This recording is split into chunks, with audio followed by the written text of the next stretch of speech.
భర్త తాగేసి ఒకవైపు పడి ఉంటే కొడుకు ఇంకోవైపు, మధ్యలో కన్నీళ్లు కారుస్తూ నిర్మల అక్కడే నిద్రపోతుంది.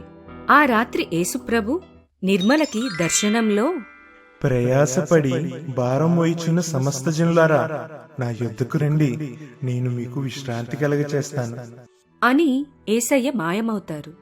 తెల్లవారిన తరువాత నిద్రలేచి నిర్మల రాత్రి వచ్చిన దర్శనం గుర్తు తెచ్చుకుని, అది యేసుప్రభువే కదా, ఒకసారి మేరీ దగ్గరకు వెళ్లి తెలుసుకుందాము అని మేరీ ఇంటికి వెళ్తుంది నిర్మల.